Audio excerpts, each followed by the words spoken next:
makatulog siya later. And ngayon,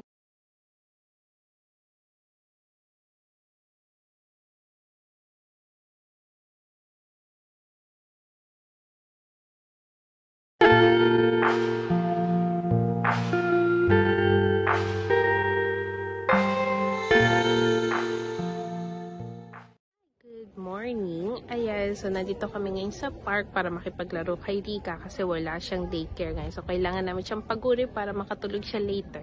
And ngayon nagpapahinga ako kasi palit naman kami ni Kuma. Si Kuma naman ngayon yung nakikipaglaro kay Rika doon.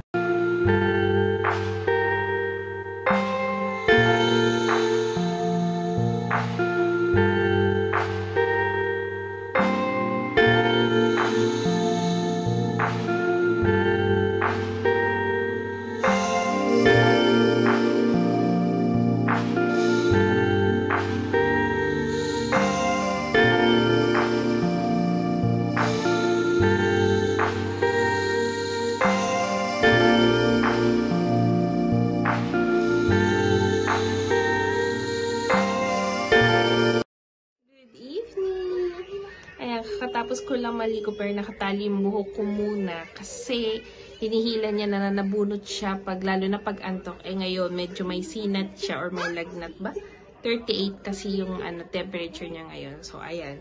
Kaya lagi nakadikit. Hi! Lagi nakadikit sa akin. Tapos naghihintay lang ako ngayon ng dishwasher matapos para mag-start na akong magpatulog ng bata. Hi! Hi!